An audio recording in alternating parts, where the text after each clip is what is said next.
Se você tem um pedido no coração, levante a sua mão e então vamos orar.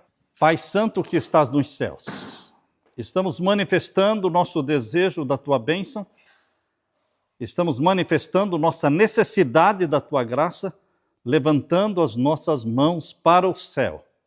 É de lá que virá o nosso socorro, bem presente na hora da angústia. Ouve as orações dos Teus filhos. Derrama sobre nós o Espírito Santo. Atende cada pedido que está no coração, que está na mente de cada um. Pedidos que foram feitos verbalmente, pedidos que não foram feitos, mas que estão no coração de cada um. Ouve a oração, Pai. Ouve a súplica. Todos os que vieram aqui vieram em busca de bênção. Não vieram aqui passear, não vieram aqui fazer outra coisa senão louvar o Teu nome. Pedir para o Papai do Céu bênçãos especiais. Derrama o Espírito Santo sobre todos os que estão aqui, Pai, curando os enfermos, atendendo aqueles que estão nos hospitais, como a Lohane, Pai. Tem misericórdia dela. Abençoa, Pai. Abençoa a Dominga, Pai. Abençoa o Everaldo, Pai. Que o médico seja usado pelo Espírito Santo ao fazer a cirurgia nele. Abençoa todos os enfermos, curando-os para a honra e glória do Teu nome. E agora derrama o Espírito Santo sobre nós, abençoa os pedidos que foram feitos aqui, pela Kênia também, derrama a Tua bênção sobre ela e também sobre a Larissa. Pai eterno, obrigado, porque estamos na Tua presença e nós queremos já agradecer as bênçãos que o Senhor vai nos dar. É em nome de Jesus que pedimos e todos dizemos amém, Senhor. Amém, Senhor. Louvado seja Deus. Que alegria poder partilhar com vocês a palavra de Deus. Abra sua Bíblia em João, Evangelho de João. Nós estamos no capítulo 1 do Evangelho de João. Evangelho de João, capítulo 1. Hoje nós vamos estudar com vocês a partir do verso 35. João 1, a partir do verso 35. No dia seguinte, estava João outra vez na companhia de 2 dos seus discípulos. E vendo Jesus passar, disse: Eis o Cordeiro de Deus. Interessante. João Batista estava com seus discípulos, 2 dos seus discípulos. E Jesus passou por ele. E ele disse: Eis o Cordeiro de Deus. E o verso 37. Os 2 discípulos, ouvindo-o dizer isto, seguiram Jesus. Vejam como João Batista não tinha inveja de Jesus. João Batista era primo de Jesus. João Batista disse: importa que ele, Jesus, cresça e que eu diminua. Agora é a vez de Jesus. Eu já fiz o meu papel. Eu já cumpri com a minha missão. Já preparei o caminho para o Messias. E agora os meus discípulos vão seguir o Messias. Querido, João Batista entendeu muito bem a missão que Deus deu para ele. Se ele não entendesse a missão de Deus para ele, ele iria atrapalhar o ministério de Jesus. Por quê? Porque ele ia querer a atenção do povo para ele. Ele tinha uma multidão que o acompanhava. Ele tinha muitos discípulos. Ele iria dividir as atenções. Mas ele não fez isso. Ele estava com 2 discípulos e quando Jesus passou, ele disse: Eis o Cordeiro de Deus. E os 2 discípulos, por sugestão de João Batista, seguiram Jesus. Olha que bonito. Geralmente as pessoas não fazem isso, não. João Batista entendeu que estava na hora dele diminuir e ir saindo de cena. As pessoas não gostam de sair de cena. As pessoas gostam de entrar em cena, mas quando precisam sair, não querem sair. Querem continuar. João Batista, orientado por Deus, soube a hora certa de entrar em cena e a hora certa de sair de cena para que aparecesse Jesus. Agora as atenções tinham que ser de Jesus. Agora as multidões tinham que seguir Jesus. Agora os discípulos de João Batista precisavam seguir o Cordeiro de Deus. Que lindo! João Batista viveu pouco tempo. João Batista não casou. João Batista viveu pouco tempo. Ele nasceu para esta missão. E uma vez cumprida a missão, ele foi decapitado. Morreu. E Jesus Cristo apareceu. João Batista foi muito humilde. Por isso, aqui quando você lê, você vê a humildade dele, apontando Jesus para os dois discípulos, verso 37.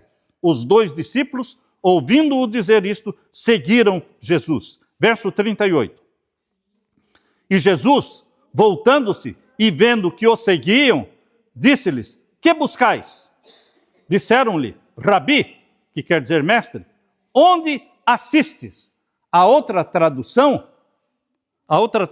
diz: onde moras? Onde moras? E o verso 39, respondeu-lhes: vinde e vede. Venham e vejam. Onde é que você mora? Venham e vejam. Os dois discípulos de João começaram a seguir Jesus e Jesus percebeu que alguém estava seguindo ele. Você não sente quando alguém está andando atrás de você? Jesus sabia que tinham dois discípulos andando atrás dele. Ele parou, olhou para trás e disse: a quem vocês buscam? Disseram-lhe: Rabi, que quer dizer mestre, onde vives? Respondeu-lhes: venham e vejam. Agora, continue o verso 39. Foram, pois, e viram onde Jesus estava morando. Viu como a melhor tradução? A melhor tradução é onde moras? Porque na sequência o verso diz: foram e viram onde Jesus estava morando. Será que Jesus tinha uma casa própria? Não. Mas ele tinha um lugar onde ele dormia, onde ele tomava refeições. E os dois discípulos foram e viram onde Jesus estava morando. Vejam o final do verso 39. E ficaram com ele aquele dia, sendo mais ou menos a hora 10ª. A hora 10ª é 4 horas da tarde. 4 horas da tarde, hora 10ª. 1/10 é 5 da tarde. E 2/10 é 6 da tarde. A primeira hora do dia é 6 da manhã. É a primeira hora do dia. Meio-dia é a 6ª hora. E 6 da tarde seria a 2/10 hora. Eles dividiam assim, não é? A contagem das horas. Então eles ficaram com Jesus aquela tarde, e já era 4 horas da tarde, conversando com Jesus, e aqui diz, já era mais ou menos a hora 10ª, 4 horas da tarde. Queridos, estes foram os primeiros 2 discípulos que passaram o dia com Jesus. Foram, viram onde Jesus morava e ficaram com ele, ouvindo as histórias de Jesus. E eles saíram desse encontro com Jesus inflamados. Imaginem o regozijo, imaginem a alegria desses 2 discípulos. Eles saíram dali eufóricos, felizes. E então, o que diz aqui, olha, o verso 40. Verso 40. Era André, o irmão de Simão Pedro, um dos 2 que tinham ouvido o testemunho de João e seguido Jesus. Os 2 discípulos de João que seguiram Jesus, um deles era quem? André. E o outro? Aqui não fala o nome. Mas era o próprio João. Era o próprio João. Era André, irmão de Simão Pedro, um dos 2 que tinha ouvido o testemunho de João e seguido a Jesus. Verso 41. Ele achou primeiro o seu próprio irmão, Simão, a quem disse: achamos o Messias, que quer dizer Cristo, e o levou a Jesus. Olha só, ele, André, encontrou Simão, que é o Pedro. Deus, ou seja, Jesus iria mudar o nome de Simão para Pedro.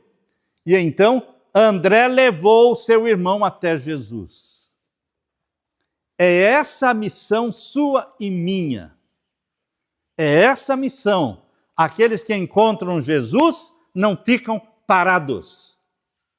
Quando você encontra Jesus, é bom demais para ficar parado. É uma notícia muito boa para ficar guardada dentro do coração. Quem encontra Jesus, eles falam, eles põem para fora, eles contam para os outros. Foi o que André fez. Ele passou a tarde com Jesus e foi para casa e falou para o irmão dele: encontrei Jesus, encontrei o Messias. E levou o irmão dele até Jesus.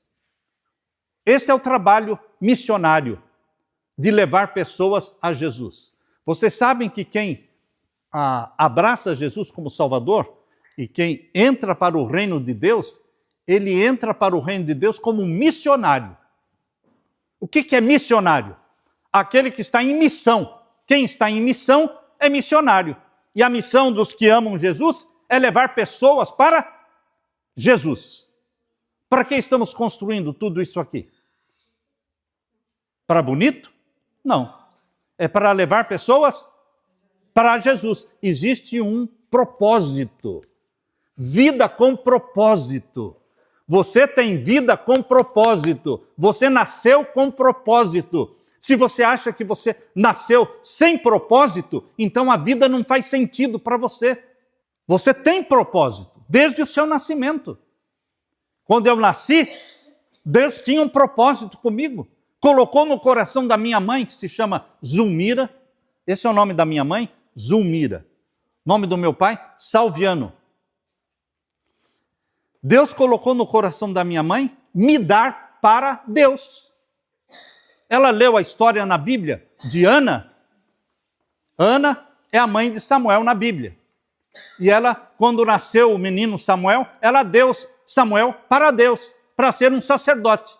E minha mãe leu essa história e disse: eu vou dar esse menino para Jesus. E colocou o nome em mim de Samuel, imitando a experiência de Ana. Queridos, então desde pequenininho, minha mãe dizia para mim: eu dei você para Jesus.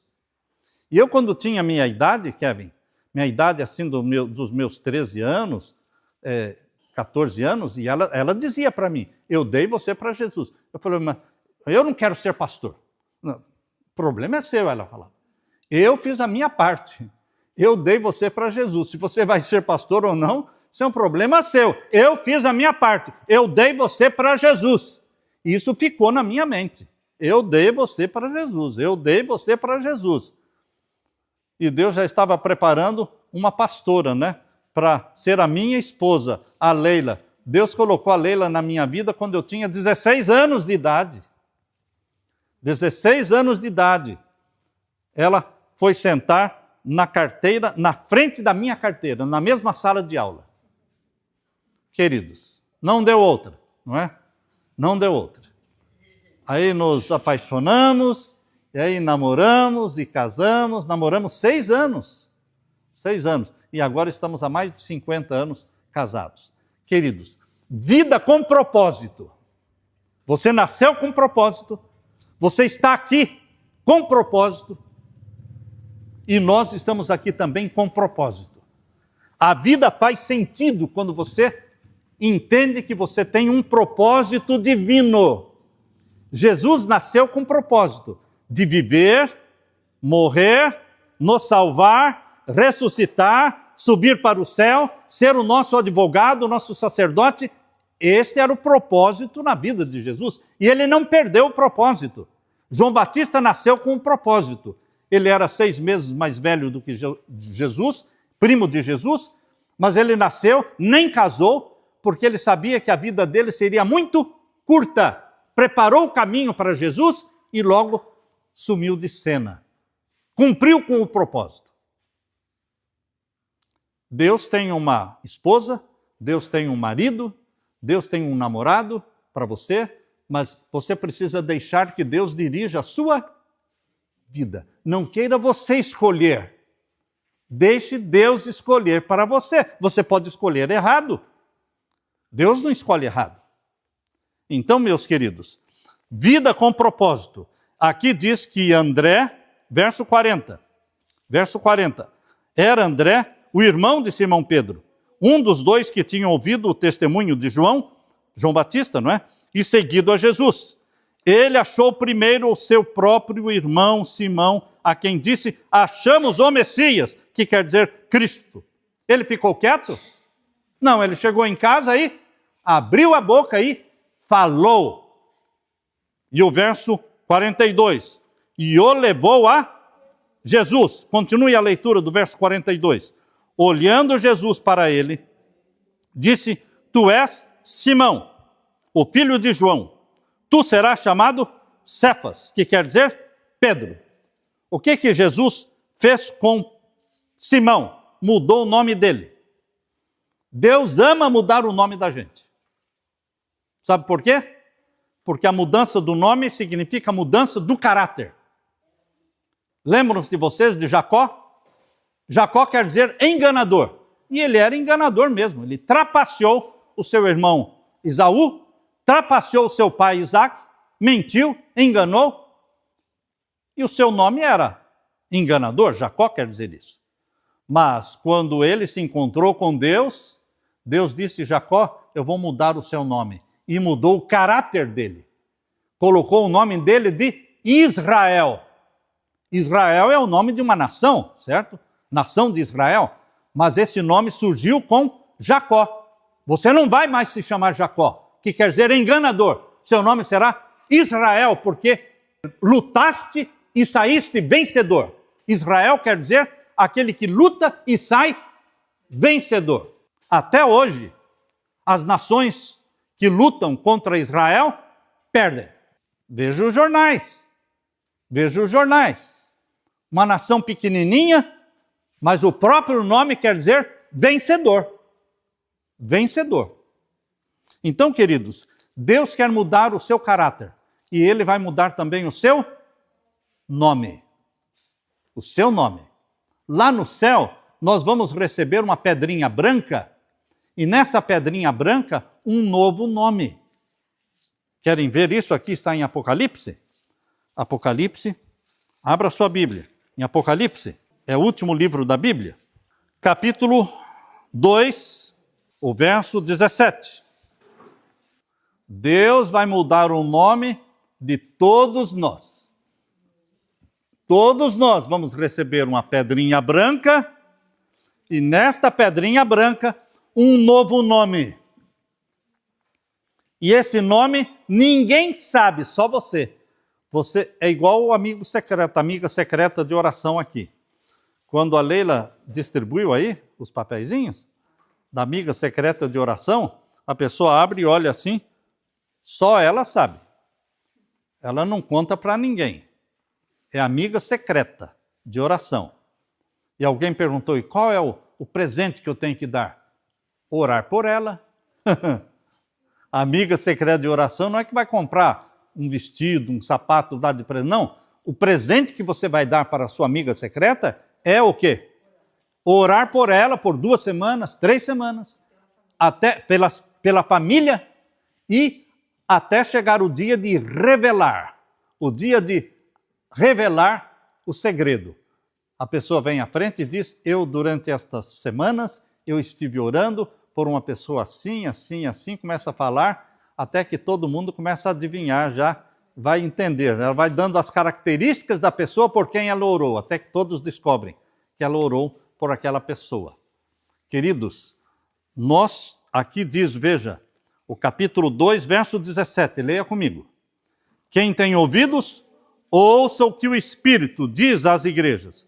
Ao vencedor, dar-lhe-ei do maná escondido, bem como lhe darei uma pedrinha branca, e sobre essa pedrinha escrito um nome novo, o qual ninguém conhece, exceto aquele que o recebe. Imagine você no céu, recebendo de Jesus uma pedrinha branca. A Leila recebe uma pedrinha branca, eu recebo uma pedrinha branca. Mulher é mais curiosa do que o homem, não é? Então ela já está assim, não é? E eu estou com a pedrinha aqui. E ela está assim, não? Querendo saber o que está escrito ali. Só eu sei. Você lê e esconde a pedrinha. Vai chegar um momento certo em que todo mundo vai revelar o seu novo nome, dado pelo Senhor Jesus Cristo. Que alegria, queridos! E esse novo nome tem tudo a ver com a sua vida. Deus vai dar um nome novo que tem tudo a ver com o seu caráter. Bendito seja Deus que está preparando coisas tão boas para você. Você é precioso aos olhos de Deus. Eu gosto de dizer que você é a menina dos olhos de Deus. Volte agora para João, capítulo 1. João, capítulo 1, nós lemos o verso 42. 42, tá certo? E o levou a Jesus, olhando Jesus para ele, para Pedro. Disse, tu és Simão, filho de João. Tu serás chamado Cefas, que quer dizer Pedro. Pedro quer dizer pedra. Pedra. Capítulo 1, verso 42. Pedro quer dizer pedra. Só que não é rocha. Presta atenção agora. Pedro quer dizer pedra, mas não rocha. A palavra grega, o Novo Testamento foi escrito em grego. A palavra grega para rocha é petra. Qual é a palavra grega para rocha? Petra. E qual é a palavra grega para o nome de Pedro? Petros. Masculino, Petros. E a palavra para rocha é feminina, Petra. A Petra, a rocha, é Jesus Cristo. Mas Pedro é uma pedrinha, é um pedaço de pedra. Você e eu somos uma pedra colocada em cima da Petra, colocada em cima da rocha. A nossa rocha é Jesus. Nós somos pedaços de pedra, como se fôssemos tijolos, não é? Colocados em cima do alicerce, do fundamento. O fundamento é Jesus. Nossa vida está construída em cima de Jesus Cristo. Ele é a rocha da nossa salvação. Amém? Amém. Que Jesus seja a rocha da sua salvação. Que você se esconda na rocha, no abrigo desta rocha. Aquela rocha lá no deserto, de onde saía água para matar a sede de uma multidão que estava viajando pelo deserto. Aquela rocha representava Jesus, a rocha eterna. Rocha eterna, nosso abrigo, nosso refúgio. Jesus é a sua rocha. Nós somos pedras colocadas no edifício espiritual fundamentado na rocha que é Jesus. Amém? E Jesus Cristo vai voltar para buscar sua igreja. E todas as pedrinhas que foram colocadas em cima da rocha, elas vão ser levadas para o céu. Nós vamos ser burilados e vamos nos tornar pérolas. Vamos nos tornar pérolas no reino de Deus. Colunas da verdade do nosso Deus. Este é o sonho de Deus para você, meu querido irmão, minha querida irmã. É lindo este sonho. Que você guarde bem fundo na sua mente a pedrinha branca que você vai receber, o novo nome que você vai receber, um nome que diz do seu caráter e da sua vitória sobre o pecado. Amém? Amém. Deixe-me orar com você neste momento. Então vamos ficar em pé, vamos fazer uma oração. Levante a sua mão para o céu. Pai querido que estás nos céus, nós te agradecemos porque o Senhor vai nos dar um novo nome, um novo caráter. Assim como o Senhor transformou a vida de Pedro, transformou a vida de Jacó, o Senhor também vai transformar a nossa vida e nos dar um nome escrito numa pedrinha branca. Que sonho é esse de um dia estarmos na tua presença no céu, recebendo da tua mão uma pedra branca com esse novo nome. Registra a nossa decisão de amar a Jesus, de seguir a Jesus. Derrama a tua bênção sobre cada filho, cada filha, cada criança, cada jovem que aqui está. Derrama sobre nós o Espírito Santo, ouve a nossa oração, atende os pedidos que aqui foram feitos, pois é em nome de Jesus que pedimos e todos dizemos amém, Senhor. Amém. Louvado seja Deus.